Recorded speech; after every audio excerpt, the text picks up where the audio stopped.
जय हिंद दोस्तों। कैसे हैं आप लोग। तो आज हम बात करने वाले हैं साल 2024 में आई एक हॉरर मूवी के बारे में जिसका नाम है न्यू लाइफ। दोस्तों इस फिल्म की कहानी काफ़ी अच्छी है जो कि आपको बेहद पसंद आएगी, तो आप इस वीडियो को अंत तक ज़रूर देखिएगा। फिल्म की शुरुआत में हम जेसिका नाम की एक लड़की को भागते हुए देखते हैं जो कि जख्मी हालत में थी और उसका चेहरा पूरी तरह खून से सना हुआ था। वो एक सुनसान से शहर में थी जहाँ पर वो किसी से छुप कर भाग रही थी। उसके बाद वो पास ही के एक घर में चली जाती है जहाँ पे चाबी की मदद से वो दरवाज़ा खोलती है और बाथरूम में जाकर अपने चेहरे पे लगे हुए खून को साफ करने लगती है। उसके बाद वो वहाँ पर रखी हुई एक रिंग को पहनती है और हमें पता चलता है कि वो घर उसका ही है और वो जो रिंग है वो उसकी एंगेजमेंट रिंग है। तभी जेसिका को घर के अंदर कुछ पुलिस ऑफिसर्स नजर आते हैं जो कि उसे ही ढूंढ रहे थे और उसे गिरफ्तार करने के लिए आए थे। ये देखकर वो काफ़ी घबरा जाती है और वो खिड़की के रास्ते वहाँ से भाग निकलती है। उसके बाद जेसिका पास में खड़ी हुई एक कार के अंदर जाकर छुप जाती है और अचानक से वो कार चलने लगती है। उसके बाद हमें एल्सा नाम की एक लेडी दिखाई जाती है जो कि पेशे से एक फिक्सर होती है और वो किसी भी चीज़ को ढूंढने के लिए बहुत ही ज़्यादा सक्षम थी। इसी दौरान एल्सा एक दवाई खा रही होती है और हमें पता चलता है कि उसे एक बीमारी है और उस बीमारी की बात वो किसी से भी शेयर नहीं करना चाहती थी। तभी वहाँ पर रेमंड नाम का एक आदमी आता है जो कि उससे कहता है कि उसके पास उसके लिए एक काम है। उन लोगों को जेसिका नाम की एक लड़की को ट्रैक करना है और इसे इस देश से बाहर जाने से रोकना है क्योंकि उनके मुताबिक वो देश छोड़कर भागने वाली है। ये सुन के एल्सा जेसिका की फ़ाइल मांगती है और जब वो उस फाइल को पढ़ती है तो उसके हाथ पैर कांपने लगते हैं। इससे हम जान पाते हैं कि उसकी फ़ाइल बहुत ही ज़्यादा खतरनाक है, जिसे देखकर उसके हाथ पैर ही कांपने लगे थे। इधर वो कार एक जगह पर आकर रुक जाती है और उस कार के अंदर से जेसिका को मैप मिलता है और वहाँ पैसे भी मिलते हैं और वो उस कार से ये सब चुराती है और वहाँ से जंगल की तरफ निकल जाती है। कुछ देर बाद वो एक जगह पर रुकती है और वहाँ पर खाना खाने लगती है और उस मैप को देखकर वो आगे की जर्नी का प्लान बनाने लगती है कि आखिर वो पुलिस से बच के अब कहाँ पर जाएगी। उसके बाद वो आगे जाती है और थोड़ी देर बाद वो एक जगह पर रुककर आराम करने लगती है। वो अपनी उंगली में पहनी हुई इस एंगेजमेंट रिंग को देखने लगती है और तभी उसे एक सपना आता है जहाँ पर वो अपने आप को जेल के अंदर पाती है। इसके बाद हमें एल्सा दिखाई जाती है जो कि जेसिका को ढूंढने के लिए अपनी पूरी टीम को लगा दी थी और उसे कैमरा सर्विलियंस को भी चेक किया जा रहा था। इसी दौरान एक सीसीटीवी फुटेज में उसे जेसिका नजर आती है जो कि कार में कहीं जा रही थी और इस बारे में एल्सा का एक साथी विंस उसे सारी बात बताता है और उसे वो उसकी लोकेशन भी शेयर करता है ताकि वो वहाँ पर जाकर उसे पकड़ सके। इसे जेसिका को भागते हुए एक घर नजर आता है जहाँ से वो कुछ खाने का सामान चुरा लेती है, लेकिन तभी वहाँ पर फ्रैंक नाम का एक बंदा आ जाता है जो कि उस घर का मालिक था। वो जब उसकी हालत देखता है तो वो उससे देखकर पूछता है कि आखिर वो यहाँ पर क्या कर रही है और उसके चेहरे पर खून लगा हुआ देखकर वो हैरान हो जाता है। वो उसकी मदद करना चाहता है और वो उसे भूखा नहीं रखना चाहता था, इसीलिए वो उसे अपने घर के अंदर आने के लिए इनवाइट कर लेता है। जब वो उसे अंदर लाता है तो उसकी वाइफ और वो उसे पेट भर के खाना खिलाते हैं। फ्रांस को जेसिका की हालत पर बहुत ही ज़्यादा दया आ रही थी, इसी कारण वो उसे हॉस्पिटल ले जाने के लिए कहता है, लेकिन जेसिका उसे मना कर देती है और उसे कहती है कि वो हॉस्पिटल बिल्कुल नहीं जा सकती। उसके बाद फ्रैंक की बीवी जेसिका से कहती है कि उसे कपड़े काफ़ी गंदे हो गए हैं तो वो नहा ले और जेसिका उसकी बात मानकर बाथरूम में चली जाती है नहाने के लिए। वो इसी बहाने कुछ मेडिसिन और कुछ चीज़ें वहाँ से चुरा लेती है और वो बिना नहाए ही बाहर आ जाती है। उसके बाद फ्रैंक की बीवी जेसिका को बताती है कि जहाँ भी उसे जाना है उसका हस्बैंड उसे ले जाएगा क्योंकि वो बहुत ज़्यादा घायल है जिसकी वजह से वो ज़्यादा दूर तक नहीं जा पाएगी, इसीलिए उसका हस्बैंड अपनी गाड़ी में उसे छोड़ कर आ जाएगा। फ्रैंक को लगता है कि उसे कुछ दिन यहीं पर रुकना चाहिए, लेकिन जेसिका वहाँ पर रुकने से इनकार कर देती है क्योंकि वो अगर एक जगह रुकती तो पुलिस उसे पकड़ लेती। उसके बाद जेसिका फ्रैंक से पूछती है कि आखिर वो उसकी मदद क्यों कर रहा है। इस पर फ्रैंक उससे कहता है कि आज वो दिन भर से खाली ही बैठा हुआ था और अपने खाली टाइम को स्पेंड करना चाहता था, इसीलिए उसने उसकी मदद करी। उसके बाद फ्रैंक उसे अपनी कार में बैठाकर उत्तर की तरफ ले जाने लगता है और कुछ घंटों के सफ़र के बाद फ्रैंक एक जगह आकर गाड़ी को रोक देता है क्योंकि वहाँ पर सड़क समाप्त हो चुकी थी। जेसिका जो कि सो रही थी वो उसे जगाता है और उससे कहता है कि अब वो आगे कहाँ पर जाएगी क्योंकि यहाँ पर सड़क तो समाप्त हो चुकी है। तो जेसिका उससे कहती है कि वो यहीं पे उतरेगी। जब वो उतर के जा रही होती है तो फ्रैंक उसे एक बैग थमाता है और उसे कहता है कि इसमें उसके लिए खाना और कुछ सामान रखा हुआ है ताकि वो यहाँ पे सरवाइव कर सके। जेसिका ये देखकर इमोशनल हो जाती है और वो आगे तो नहीं जाना चाहती थी, लेकिन मजबूरी की वजह से उसे आगे जाना ही था, इसीलिए वो फ्रैंक का शुक्रिया अदा करती है और ना चाहते हुए भी आगे बढ़ जाती है। इसके बाद हम एल्सा को देखते हैं जो अपने घर में मौजूद होती है और उसे देखकर लग रहा था कि वो बहुत ज़्यादा थकी हुई है। जब वो आराम करने के लिए जाती है तो हम देखते हैं कि उसकी बॉडी उसके कंट्रोल में नहीं रह रही और थोड़ी सी पैरालाइज हो जाती है, जिसकी वजह से उसके चेहरे पर चोट लग जाती है। उसके बाद जब वो उठती है तो वो वीडियो कॉल पर किसी व्यक्ति से बात कर रही होती है और यहाँ हमें पता चलता है कि वो अपने देखभाल के लिए किसी व्यक्ति को हायर करना चाहती है, क्योंकि वो बीमार होती है और उसकी देखभाल करने के लिए कोई भी मौजूद नहीं था। एल्सा को एक बीमारी थी जिसकी वजह से उसकी हड्डियां कमज़ोर होना शुरू हो गई थी और उसके शरीर में कोई भी जान नहीं बचती थी और धीरे धीरे उसका शरीर कमज़ोर होता जा रहा था। उसके बाद हम जेसिका को देखते हैं जो कि एक खाली रोड पर आगे बढ़ती जा रही थी और वहाँ पे उसे कई सारे खूबसूरत नज़ारे दिखते हैं, जिसे देखकर वो काफ़ी खुश होती है। इधर हम एल्सा को देखते हैं जो कि अपने साथी को कॉल करती है और विंस उसे बताता है कि वो जेसिका को ट्रैक नहीं कर पा रहे हैं। दरअसल जेसिका पैदल आगे बढ़ रही है और यही कारण था जिसकी वजह से वो उसे ट्रैक नहीं कर पा रहे थे। ये सुन के एल्सा विंस को बताती है कि वो लोग आसपास के लोगों से पूछताछ करें और पता लगाएं कि उन्हें कहीं जेसिका नज़र आई है या नहीं, जिसकी वजह से उन्हें जेसिका का पता आसानी से लग जाएगा। इसके बाद हम जेसिका को देखते हैं जो कि अकेले बैठी हुई थी और इसी बीच उसे अपने दोस्त का पोस्ट याद आता है जहाँ अपने बॉयफ्रेंड के साथ वो एक ट्रिप पर गई हुई थी और उन्हें वहाँ पर एक कुत्ता मिला था जिसे जेसिका ने खाना भी खिलाया था। हालांकि इसका बॉयफ्रेंड उसे ऐसा करने से रोक रहा था।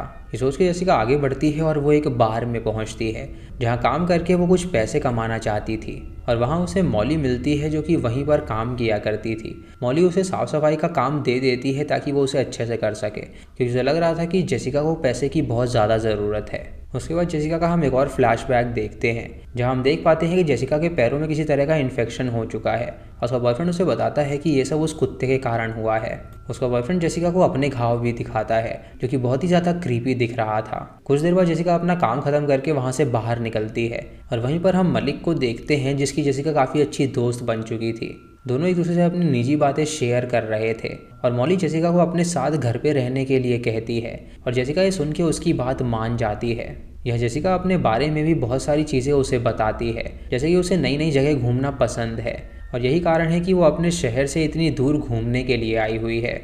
ये सुन के मॉली भी उसे बताती है कि उसका हस्बैंड उसे टॉर्चर किया करता था, इसी कारण उसने अपने हस्बैंड को छोड़ दिया और अब वो अपनी लाइफ अकेले ही जीती है। इधर हम एल्सा को देखते हैं जो कि फ्रैंक और उसकी बीवी के घर पहुंच चुकी थी और वहाँ पर वो उनसे जेसिका के बारे में पूछने लगती है और उनके घर में पहुंचकर वो एंटीवायरस सूट पहन लेती है और उसके बाद जब वो घर के अंदर जाती है तो यहाँ हमें पता चलता है कि जेसिका को एक वायरस हो गया है और यही कारण था कि रेमंड उसे शहर और देश छोड़कर नहीं जाने देना चाहता था ताकि वो वायरस किसी और को ना फैल सके। उसके बाद जैसे ही वो घर में जाती है तो देखती है कि घर में चारों तरफ खून ही खून फैला हुआ है और उसे वहाँ पर जेसिका भी नहीं मिलती। तभी जेसिका को घर के बाहर एक लेडी नज़र आती है जो कि किसी ज़ॉम्बी की तरह चल रही थी। एल्सा उसका पीछा करती है और जेनी अपने गराज में चली जाती है और वहाँ पर जाकर वो रोने लगती है। तभी जेनी की नज़र उस पर पड़ जाती है और वो एल्सा को देखकर उस पर अटैक कर देती है और एल्सा अपने आप को बचाने के लिए पीछे हटती है, लेकिन तभी वहाँ पर फ्रैंक आ जाता है और फ्रैंक भी अब इन्फेक्टेड हो चुका था और उसकी हालत बहुत ज़्यादा ख़राब थी। उसके चेहरे से खून बह रहा था और वो एक मॉन्स्टर की तरह बन गया था। वो दोनों ही एल्सा के ऊपर अटैक कर देते हैं, लेकिन किसी तरह एल्सा अपने आप को बचा लेती है और उन दोनों को बारी बारी से ख़त्म कर देती है। उसके बाद हमें जेसिका का एक और फ्लैशबैक दिखाया जाता है जहाँ एक रात जब वो अपने बॉयफ्रेंड के साथ होती है तो वो नोटिस करती है कि उसका बॉयफ्रेंड का घाव बहुत ही ज़्यादा बढ़ चुका है और उसकी हालत बहुत ज़्यादा ख़राब हो चुकी है। इसीलिए वो एम्बुलेंस को कॉल करती है और जब वहाँ पर एम्बुलेंस आती है तो उसके बॉयफ्रेंड को एम्बुलेंस हॉस्पिटल की तरफ ले जाने लगती है, लेकिन जेसिका देखती है कि जब वो उन दोनों को हॉस्पिटल ले जा रहे थे तो वो रास्ते में ही रुक जाते हैं और वो लोग सूट पहने हुए थे और जेसिका के पास आते ही उसे घसीट कर वहाँ से ले जाने लगते हैं। उसे तुरंत एक कमरे में लॉक कर देते हैं और जहाँ पता चलता है कि उसे उस कुत्ते की वजह से वायरस हो गया था और जो डॉग था वो एक एक्सपेरिमेंट लेबोरेटरी से भागा हुआ था और वो डॉग जैसे ही उसके बॉयफ्रेंड को मिला था तो उसके द्वारा उसके बॉयफ्रेंड और उसे दोनों को ही वायरस फैल गया था। रेमंड एल्सा को बताता है कि वो वायरस 2 दिनों में अपना काम शुरू कर देता है और इंसान धीरे धीरे कमज़ोर होने लगता है और वो पूरी तरह घाव से भर जाता है, जिसके कारण वो एक ज़ॉम्बी की तरह बन जाता है और कुछ दिनों बाद उसकी मौत हो जाती है। एल्सा को इस बात की जानकारी बिल्कुल भी नहीं थी और वो इस बात को जब सुनती है तो वो उस पर बहुत ज़्यादा गुस्सा करती है और वो और भी बातें उस वायरस के बारे में जानना चाहती है। उसके बाद रेमंड एल्सा को बताता है कि उन लोगों को जल्दी से जेसिका को पकड़ना होगा, नहीं तो वो बाकी लोगों से मिलेगी और वो सभी लोग इन्फेक्टेड हो सकते हैं, जिसके कारण वहाँ पर कई सारे लोग मारे जाएंगे। उसे ये भी कहता है कि जेसिका को ये गलतफहमी है कि वो लोग उसे ख़त्म करना चाहते हैं, बल्कि वो लोग उसे पकड़कर उसे क्योर करना चाहते हैं। दोस्तों दरअसल उन लोगों ने जेसिका के बॉयफ्रेंड को मार दिया था और जेसिका वहाँ से भाग निकली थी, जिसके कारण वो उनसे बचकर भाग रही थी।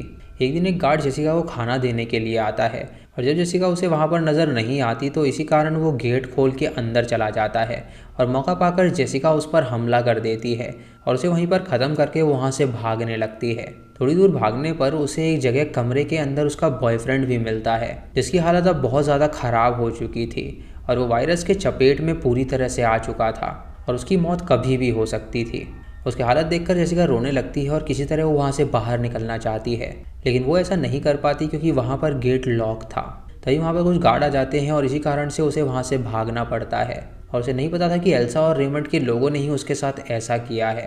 इसके बाद हम एल्सा और रेमंड को देखते हैं और वो दोनों ही कॉल पर बातें कर रहे होते हैं। रेमंड एल्सा को बताता है कि वो लोग एक कंपनी के लिए काम कर रहे हैं जिन्होंने उस डॉग के ऊपर वायरस का प्रोसीजर किया था, लेकिन वो वायरस अब जेसिका के जरिए फैल रहा है और उन्हें किसी भी तरह जेसिका को रोकना होगा। ये सुन के वो उससे कहती है कि वो उसके साथ काम नहीं करना चाहती क्योंकि उसे इस बात का पता बिल्कुल भी नहीं था कि वो लोग उसके साथ ऐसा कर रहे हैं। ये सुन के रेमंड एल्सा को बताता है कि उसे उसकी हालात के बारे में पता है और उसे कौन सी बीमारी है वो इस बारे में भी जानता है। यही कारण था कि रेमंड ने उसे काम के लिए चुना था क्योंकि एल्सा काम किए बिना नहीं रह सकती थी और वो जानता था कि वो इस काम के लिए मना नहीं करेगी क्योंकि वो वर्कहॉलिक है। इधर हम जेसिका को देखते हैं जो कि अब भी मॉली के घर में मौजूद थी और वो कुछ सामान खरीदने के लिए मार्केट जाने का सोचती है। वो मॉली को मार्केट जाने के बारे में बताना चाहती है, लेकिन जब वो उसका दरवाज़ा खटखटाती है तो वो आवाज़ नहीं देती। इससे उसे लगता है कि शायद वो अभी तक सो रही होगी, इसीलिए वो अकेले ही मार्केट जाने के लिए निकल जाती है। इधर हम रूम के अंदर मॉली की हालत देख पाते हैं जो कि वायरस से इन्फेक्टेड हो चुकी थी और उसकी हालत हर घंटे चेंज हो रही थी और वो बद से बदतर होती जा रही थी, यानी कि जेसिका के संपर्क में आने की वजह से वो अब इन्फेक्टेड हो चुकी थी। उसके बाद एल्सा को जेसिका की लाइव लोकेशन के बारे में पता चल जाता है। दरअसल एक बार की फोटो में जेसिका को देखा गया था और इसी कारण उन्हें पता लग गया था कि जेसिका वहीं पर है। ये देखकर एल्सा तुरंत उसी जगह पर जाने के लिए निकल जाती है और इधर हम जेसिका को देखते हैं जो कि मार्केट में थी। तभी वहाँ पर एल्सा भी आ जाती है और जैसे ही जेसिका एल्सा की गाड़ी को देखती है वो पहचान लेती है कि वो किसी तरह के खतरे में है, इसीलिए वो दबे पाँव वहाँ से तुरंत भागने लगती है। कुछ दूर चलने पर जैसे ही वो अपनी स्पीड को तेज करती है और एल्सा भी तेज़ी से उसका पीछा कर रही थी, लेकिन उसकी ये हालत नहीं थी कि वो इतनी तेज़ भाग सके, जिसके कारण जब वो भागने की कोशिश करती है तो वो वहीं पर गिर जाती है और जेसिका वहाँ से सीधा भागकर मॉली के घर में चली जाती है। जब मॉली के रूम में जाती है उसे बताने के लिए तो वहाँ पर वो पहुँचकर हैरान हो जाती है क्योंकि उसके बेड पे और चारों तरफ खून ही खून उसे नज़र आता है। वो देखकर काफ़ी घबरा जाती है और वहाँ से निकलने का सोचती है। तभी उसे अपने पीछे से किसी के आने की आहट सुनाई देती है और जब वो पीछे देखती है तो उसे मॉली नज़र आती है जिसकी हालत बहुत ज़्यादा ख़राब थी। उस पर अटैक कर देती है, लेकिन जिस तरह वो अपनी जान बचाकर सीढ़ियों से नीचे आ जाती है, लेकिन मॉली भी उसका पीछा नहीं छोड़ती और वो उसका पीछा करने लगती है। वो नीचे कर उस पर अटैक कर देती है और उससे लड़ने लगती है। तभी जेसिका एक चीज़ उठा के उसके सर पे मारने लगती है जिससे उसका सर फट जाता है और उसकी मौत हो जाती है। इसी दौरान जेसिका को पता चलता है कि उसके बालों का झड़ना भी शुरू हो चुका है और उसे ये बात पता नहीं चल रही थी कि आखिर उसके साथ ये क्यों हो रहा है। इधर हम एल्सा को देखते हैं जिससे जेसिका की अब लाइव लोकेशन मिल चुकी थी और वो मॉली की घर की तरफ आती है, जहाँ घर के बाहर से जब वो खिड़की के अंदर झांकती है तो उसे वहाँ पर मॉली की लाश नज़र आती है जो कि खून से लथपथ थी। ये देखकर वो घबरा जाती है और अपने कार के पास आकर वो एंटीवायरस सूट पहन लेती है और उसके बाद वो अंदर जाने का डिसाइड करती है, लेकिन तभी रेमंड उसे बताता है कि वो बैकअप के लिए थोड़ी देर बाद आएगा, इसीलिए उसे अकेले ही उस घर के अंदर जाना पड़ेगा। वो अकेले ही उस घर के अंदर जाती है और तभी उसका सामना जेसिका से होता है जिसे वो बहुत दिनों से ढूंढ रही थी। एल्सा जेसिका के ऊपर गन पॉइंट कर देती है और उसे बताती है कि जेसिका की हालत भी बहुत ज़्यादा बुरी हो चुकी है। जेसिका जैसे ही पलटती है वो उसे बताती है कि वो भी इसी वायरस से इन्फेक्टेड हो चुकी है और हम देख पाते हैं कि जेसिका भी वायरस के चपेट में आ चुकी थी, लेकिन एल्सा उसे वहीं पर रुकने के लिए कहती है ताकि वो उसे बिना किसी के संपर्क में आए वहाँ से ले जा सके, लेकिन जेसिका तुरंत उसके ऊपर ही अटैक कर देती है जिसके कारण मजबूरन एल्सा को उस पर गोली चलानी पड़ती है, जिसकी वजह से जेसिका वहाँ से भागने लगती है। एल्सा उसका पीछा करती है और उसके ऊपर वो दूसरी गोली चला देती है जिससे जेसिका और भी ज़्यादा घायल हो चुकी थी और वो अच्छे से अब दौड़ भी नहीं पा रही थी। एल्सा उससे कहती है कि उसे अब किसी और शहर में नहीं जाना चाहिए क्योंकि अगर वो वहाँ पर जाएगी तो और सारे लोग बीमार पड़ेंगे जिसकी वजह से वो सारे लोग मारे जाएंगे। एल्सा उससे ये भी कहती है कि उन लोगों को उसका ब्लड चाहिए ताकि वो इस वायरस का वैक्सीन बना सके और इन्फेक्टेड हुए लोगों को बचा सकें। जेसिका उसकी बातों को बिल्कुल भी नहीं सुनना चाहती थी और वो सिर्फ दुनिया घूमना चाहती थी, इसी कारण वो वहाँ से फिर से भागने लगती है और इस बार ना चाहते हुए भी एल्सा उस पर गोली चला देती है और इस बार जो गोली लगी थी वो उसके सर पर लगी थी, जिसके कारण वो वहीं पर ढेर हो जाती है।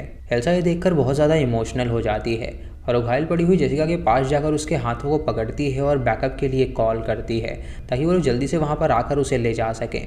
उसके बाद हमें दिखाया जाता है कि कैसे जेसिका की सारी चीज़ों को डिलीट किया जा रहा है और उसका नाम उन्होंने कागज़ और इंटरनेट की दुनिया से बिल्कुल साफ कर दिया था। उसके बाद फिल्म का लास्ट सीन आता है जहाँ पर हम एल्सा और उसके केयर टेकर को देखते हैं, जहाँ केयर टेकर एल्सा की हालत को लेकर बहुत ही ज़्यादा चिंतित था। और यहाँ हम नोटिस कर पाते हैं कि एल्सा का केयर टेकर बार बार खांसने लगता है। ये देखकर हम समझ पाते हैं कि एल्सा भी उस वायरस के चपेट में आ चुकी है और जैसे ही जेसिका ने उस वायरस को झेला था वैसे एल्सा भी उस वायरस को झेलेगी। यानी कि इसका कोई अंत नहीं है और ये वायरस फैलता ही जा रहा है।